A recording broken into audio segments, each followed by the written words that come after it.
मैं हेमंत प्रजापति आप सबका स्वागत करता हूँ अपनी प्यारी चैनल एचपी केमिस्ट्री क्लासेस में। देर हमारा कॉन्सेप्ट चल रहा था उपसंयोजी यौगिक के महत्वपूर्ण प्रश्नों पर, और उपसंयोजी यौगिक के महत्वपूर्ण प्रश्नों में मैंने अभी तक वर्णन सिद्धांत पढ़ाया आपको, आईपीसी के रूल सिखाए, और एक अगला टॉपिक ले रहा हूँ मैं उपसंयोजी यौगिक के लेसन में लिगेंड। इस सभी के सभी इस लेसन की इंपॉर्टेंट क्वेश्चन है जो परीक्षा की दृष्टि से है। इस लेसन की एक वीडियो और आपके पास आएगी, चाहे वो रिटर्न आए हाथ से लिखती हुई, और चाहे क्या पता व्हाइट बोर्ड पर आएगी। केवल एक और वीडियो आएगी जो इस लेसन को कंप्लीट करेगी इंपॉर्टेंट क्वेश्चनों की सीरीज से। यहाँ बात है लिगेंड। लिगेंड को अगर बोला जाए हिंदी वर्ड में तो बोलते हैं सहलग्नी, लेकिन सहलग्नी को हमें मतलब नहीं, हम सीधे जानेंगे लिगेंड क्या है। देखिए, आपको कई बार मैं समझा भी चुका हूंगा। जैसे कोई कंपाउंड लिया CuNH3 का होल 4 और सबसे बाहर लिख दिया मैंने SO4। पहले भी कह चुका हूं, वही बात मैं रिपीट दोबारा करता हूं। ये जो वाला जो पार्ट कहलाता है इतना के इतना, जहां तक मैंने ब्लू लाइन खींची है, ये वाला जो पार्ट होता है ये कहलाता है सह आयन, या इसको इसको बोलते हैं उपसंयोजी क्षेत्र। और कोष्टक के बाहर जो कुछ भी लिखा रहा है ये पूरा का पूरा कहलाता है आपका सह आयन। इस बात को ध्यान देना। जो कोष्टक के अंदर पार्ट होता है, जो कोष्टक होता है, उसको बोलते हैं उपसंयोजी क्षेत्र। और बाहर चाहे इधर हो कुछ या कुछ इधर हो, तो सब का सब कहलाता है आपका सह आयन कहलाता है। इस बात ध्यान देना। अब जैसे ही मैंने आपको पहले बताया, जैसे ही ब्रैकेट स्टार्ट होता है, स्टार्ट होने के बाद जो कुछ यहाँ मिलता है वो कहलाता है आपका सेंट्रल मेटल एटम, जिसे हिंदी में बोलते हैं केंद्रीय धातु परमाणु। और आपके पास जो कुछ भी ये बच्चा है, मतलब ये समझिए केंद्रीय धातु परमाणु के बाद जो कुछ भी बचता है वह सबका सब आपका लिगेंड कहलाता है। चाहे कोई कितना ही बड़ा कंपाउंड करना, जैसे मैं एक कंपाउंड लिया, इधर लिख दिया Pt और लिख दिया Cl Br और लिख दिया मैंने H2 का होल 4 और लिख दिया CH3 NH2 और कोष्टक बंद कर दिया, लास्ट में लिख दिया एक Cl और। ठीक है, अब मैंने इस कंपाउंड में कहा कि बताइए इस यौगिक में, देख लीजिए, इस यौगिक में अगर आपसे पूछ लिया जाए कि कौन लिगेंड है और कौन सह आयन है, या मतलब क्या क्या है इसमें, तो देखिए मैंने आपको पहले कहा कि जो कोष्टक होता है आपका, कोष्टक जो है, इस पूरे कोष्टक को हम बोलते हैं उपसंयोजी क्षेत्र, और जो बाहर है यह कहलाता है आपका वही सह आयन। अब ब्रैकेट जैसे जो लगा है, इस ब्रैकेट जैसे स्टार्ट हुआ, ब्रैकेट ही लगा, स्टार्टिंग में जो कुछ मिला, क्या मिला, Pt मिला, यही आपका सेंट्रल मेटल एटम अर्थात केंद्रीय धातु परमाणु है। कोष्टक स्टार्ट हुआ, जो कुछ भी है वही सेंट्रल मेटल एटम वाला केंद्रीय धातु परमाणु है। इसके बाद जो कुछ बचा आपका Cl बचो, Br बचा, H2 चार है, CH3 सबका सब लिगेंड है, पूरा का पूरा क्या है, लिगेंड है। इससे पता चलता है कि संकुल यौगिक में लिगेंड एक भी हो सका, जैसे एक प्रकार को भी हो सका या कई प्रकार को हो सका। तो अगर आपने केंद्रीय धातु परमाणु का पहचान लिया, जैसे ब्रैकेट स्टार्ट हो, जो कुछ मिला वही केंद्रीय धातु परमाणु, और इसके बाद चार आगे कुछ हो उधर, वो सब का सब लिगेंड कहलाता है। इस बात को आप भी समझ में आ चुकी होगी। ठीक है, अब यही लिगेंड की बात होती है हमारे यहाँ पर। परिभाषा क्या कहती है लिगेंड की? लिगेंड कहता है कि जटिल यौगिक में, तो ये जो वाला यौगिक जो लिखा होता है ना, ये लिखा है, ये लिखा है, ये लिखा, तीन चीजें, कोई भी जटिल यौगिक हो उसमें उपस्थित कोई भी परमाणु हो, कोई अणु हो या कोई आयन ग्रुप में, परमाणु के रूप में जैसे Cl ने लिखा है जो परमाणु के रूप में है, जी यौगिक के रूप में है, तो कोई भी अणु हो, तो कोई भी परमाणु हो या कोई अणु हो या कोई आयन हो, जो उपसंयोजी क्षेत्र मतलब इस पूरे ब्रैकेट में मैं CMa के साथ, मतलब केंद्रीय धातु परमाणु के साथ उपसंयोजी बंध बनाने में दाता का कार्य, मतलब केंद्रीय धातु परमाणु के साथ इलेक्ट्रॉन दान करे, केंद्रीय धातु परमाणु को इलेक्ट्रॉन देता हो, उनके साथ जुड़ कर उपसहसंयोजी बंध का जो निर्माण करता है वही कहलाते हैं लिगेंड। आपको कोई भी क्वेश्चन दिया जाता है और उस क्वेश्चन में इस प्रकार क्वेश्चन दिया जाता है, पूछा जाता है कि बताइए इसमें कितने भिन्न प्रकार के लिगेंड है या लिगेंडों की संख्या कितनी है, ये पूछते हैं। परिभाषा आती है, आप देखिए समझ में 3 परिभाषा आप बार बार पढ़ें, समझ में आएगी। देखिए क्या प्रक्रिया कहता है, ध्यान देना। जैसे कंपाउंड दिया हो, कहा बताइए लिगेंड कितने, लिगेंड बताइए क्या है। देखो सबसे पहले आपका एनर्जी क्या है, आपकी central metal atom, bracket start हो जो कुछ मिलेगा इधर, ये क्या है आपका लिगेंड, ये क्या है आपका लिगेंड, ये कितने हैं 5, ये कितना है 1, टोटल लिगेंड कितना हो गया 6 लिगेंड है। कौन सी बात हो गई ये ध्यान देना। आइए लिगेंड की वर्गीकरण की बात करें, लिगेंड कितने टाइप के होते हैं, उनकी संरचना क्या होती है, उन पर हम बात कर रहे हैं। ठीक है, ये है आगे हेडिंग आपके लिए लिगेंड का वर्गीकरण, क्लासिफिकेशन ऑफ लिगेंड। लिगेंड का वर्गीकरण क्या होता है उस पर हम आपके सामने चर्चा करें। तो इतनी बात आप भिन्न प्रकार के लिगेंड तो समझ जाएंगे 10-15 मिनट में, 5-10 अंतराल में। अब लिगेंड का जो वर्गीकरण होता है तो लिगेंड 2 टाइप के वर्गीकृत होते हैं अर्थात क्लासिफाइड होते हैं। एक लिगेंड होता है आपका आवेश के आधार पर भी कुछ लिगेंड होते हैं, और एक लिगेंड होता है आपका बोले तो हम कह सकते हैं संयोजकता के आधार पर।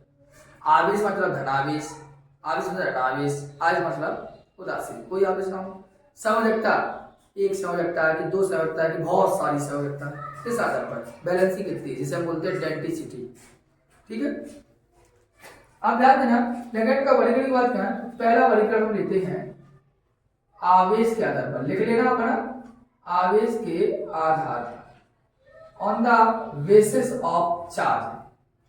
आवेश के आधार पर लिगेंड कितने हो, तो मैंने अभी बोला भी है आवेश के आधार पर 3 टाइप। पहला आपका ऋणावेश लिगेंड या ऋणावेशित लिगेंड, पहला तो लिगेंड का ये वर्गीकरण होगा। दूसरा आपको पता होना चाहिए, दूसरा उदासीन लिगेंड, मैं देखूं ना देखूं इधर लिखना देख लेना, उदासीन लिगेंड। तीसरा धनावेशित लिगेंड,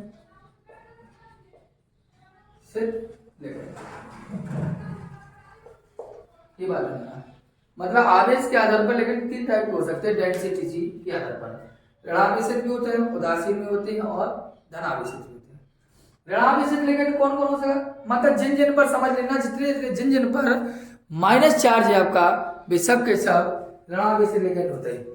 जैसे कोई मान लो ऋणावेशित लेकिन जैसे Cl minus, Br minus, I minus, OH minus, O2 minus, कुछ भी लिख लिए जैसे SO4 2 माइनस, H2O ऐसा लिख लो, SO3 2 माइनस, कोई भी ऐसा मिल जाए Cl माइनस, कुछ भी हो जिस पर माइनस चार्ज हो सबके सब ऋणावेशित लिगेंड है।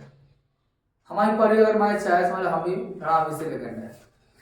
उदासीन लिगेंड कोई चार्ज ही ना हो, बेशक उदासीन, जैसे H2O हुआ, ROH हुआ, C2H EN हुआ, EN हाँ EN क्या है इसके बारे में बात करूंगा मैं।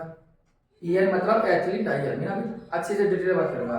तो H2 हुआ, EN ROH हुआ, EN हुआ, ऐसे कुछ भी हुआ ये सब के सब उदासीन लिगेंड है। अब धनावेशित लिगेंड का जैसे इसमें फेमस एग्जांपल है NO+, नाइट्रोसोनियम आयन, जिस पर प्लस चार्ज धनावेशित, जिस पर माइनस चार्ज धनावेशित, कुछ ना हो उदासीन। मतलब ऐसे कह सकते हैं यौगिक जो आते हैं H2O, ROH, NH3 ये सब के सब क्या है ओनली NO, सब के सब क्या उदासीन है। इधर NO+, इधर NO ओनली बात है, चार्ज हो ना हो। तो ये आवेश के आधार पर 3 प्रकार के होते हैं। अगर आपसे पूछे आवेश के आधार पर ना पूछ कर वो पूछ ले संयोजकता के आधार पर कौन कौन होता है, देखो उसको समझिए। दूसरा वर्गीकरण होता है वो है संयोजकता के आधार पर, संयोजकता के आधार पर। संयोजकता के आधार पर यदि बात करें तो कौन कौन होते हैं उसको थोड़ा समझ लीजिए। वो कौन आ रहा है, देखिए संयोजकता के आधार पर अगर हम बात करें तो कई टाइप के होते हैं, देखना ठीक है। पहला होता है एक दंतुल लिगेंड। मोबाइल वाले मत समझे तुम्हें कहने का फोन आ रहा है, ये साले बैठे हैं चोपले सही के।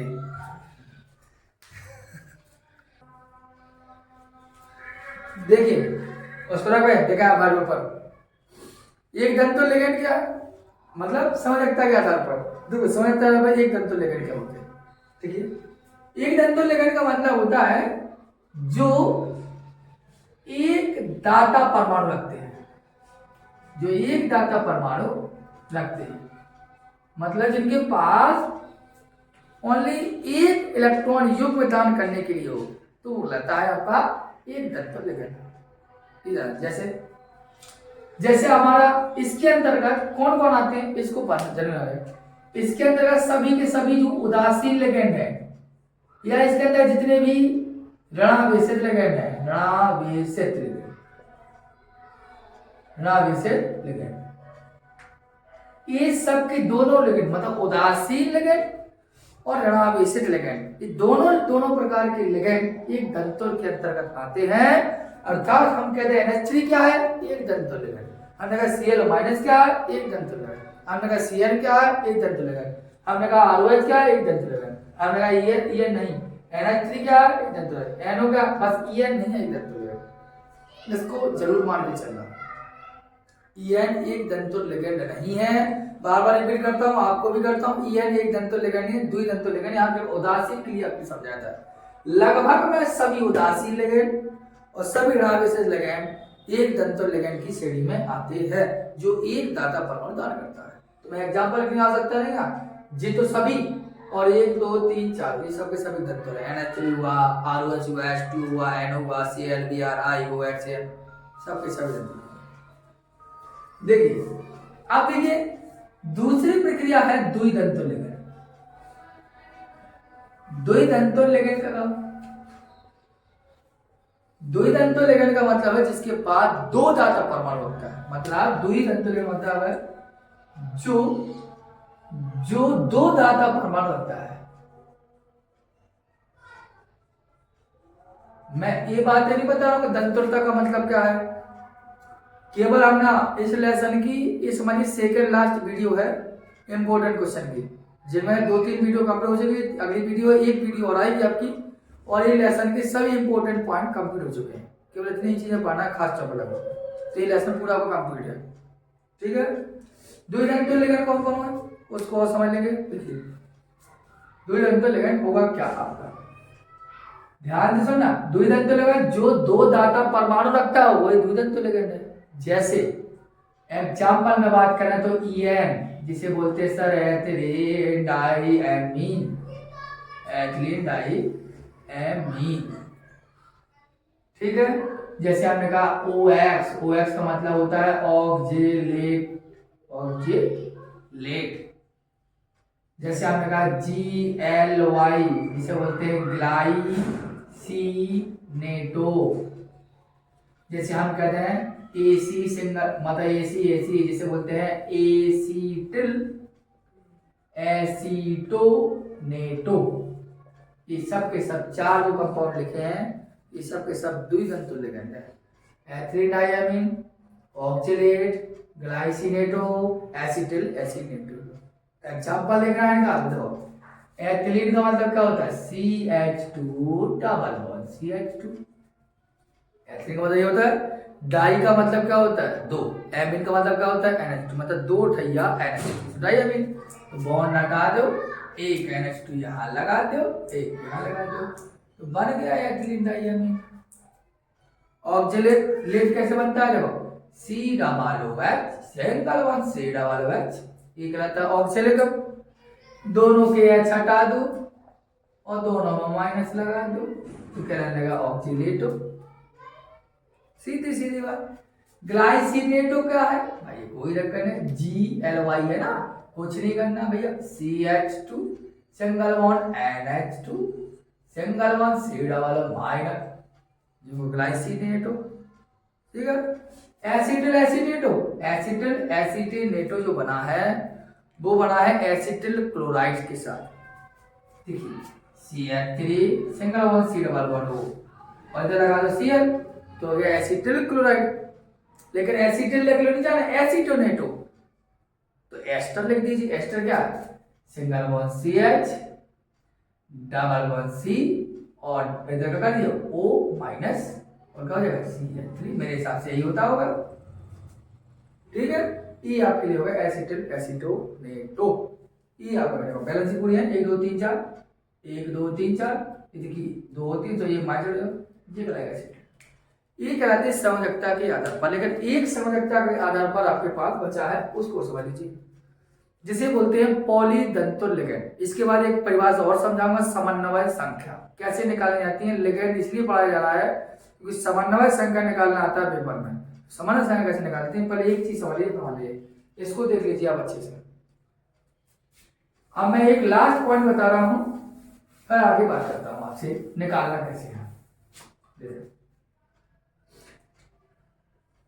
एक है जिसे बोलते हैं पॉलीदंतुल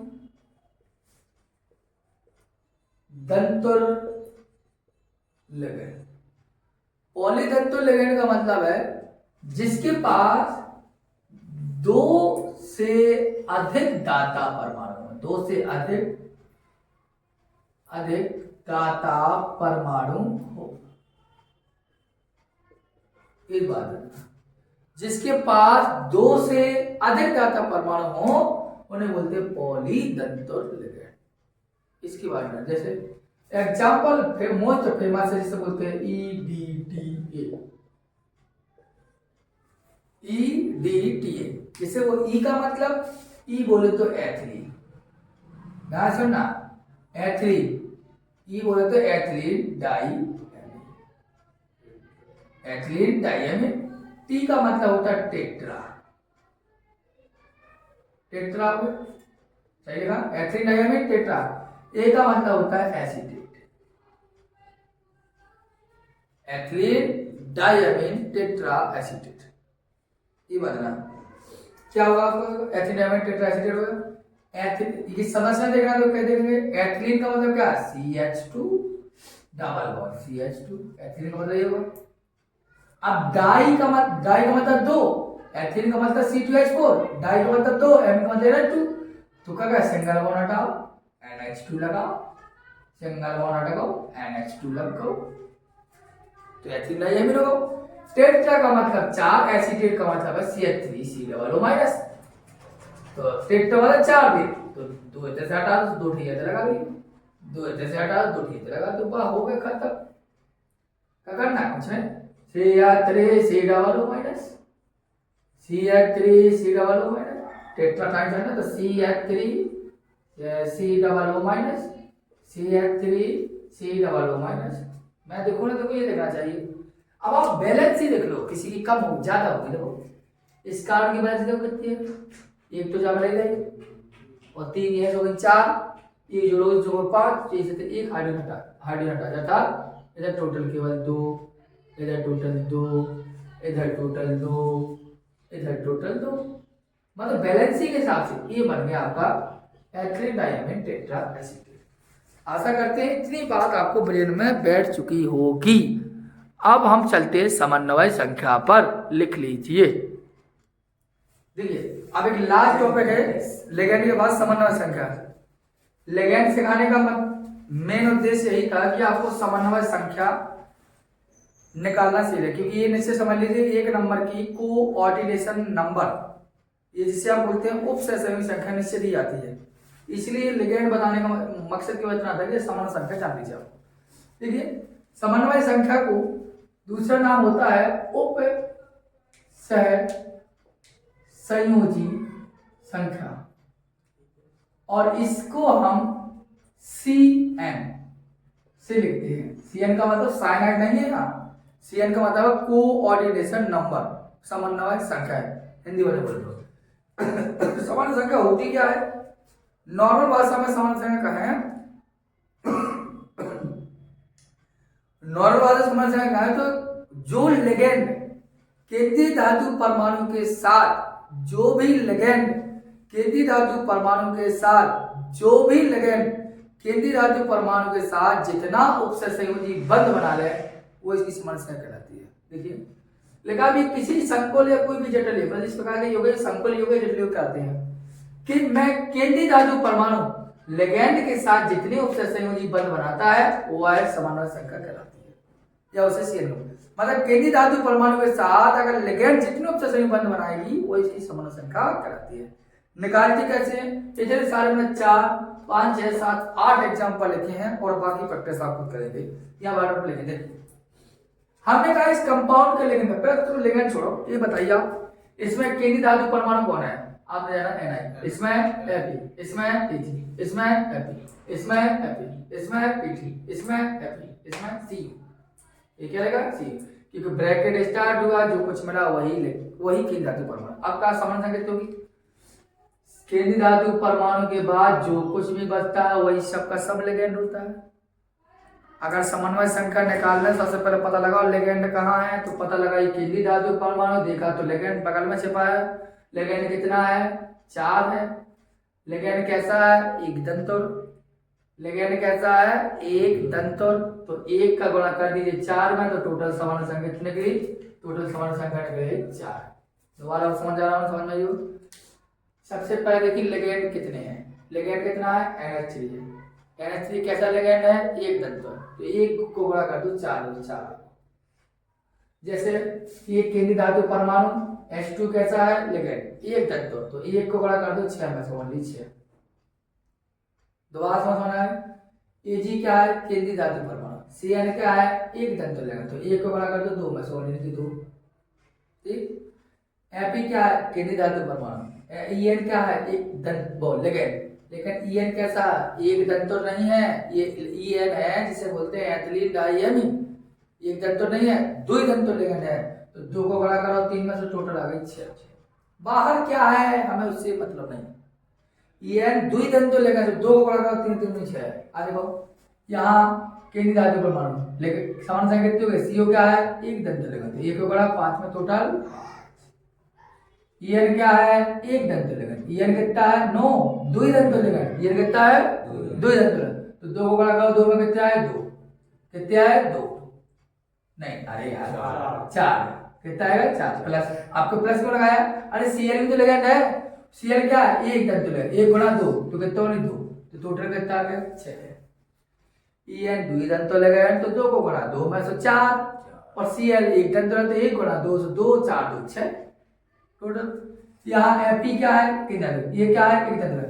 EDTA जहां लग गया है, अरे आंखें नीचे 6 लगा दो। EDTA क्या है? षष्ठ दंतुर लिगेंड, मतलब 6 बार इलेक्ट्रॉन का दान करता है, षष्ठ दंतुर लिगेंड। CuCl2, तो Cu केंद्रीय धातु परमाणु, Cl क्या है? एक दंतुर लिगेंड, 1 गुणा 2 बोले 2। ये समन्वय श्रृंखला आपके इस 20-25 मिनट की वीडियो में आपके 2 टॉपिक कवर हुए हैं, एक समन्वय श्रृंखला लिगेंड। ये ध्यान देना निश्चित ही आती है समन्वय श्रृंखला 1 नंबर की, लिगेंड समझाने का उद्देश्य केवल यही था। अब इसको आप लिख लीजिए, फिर कर लीजिए। मिलते हैं हम नेक्स्ट वीडियो में। जय हिंद।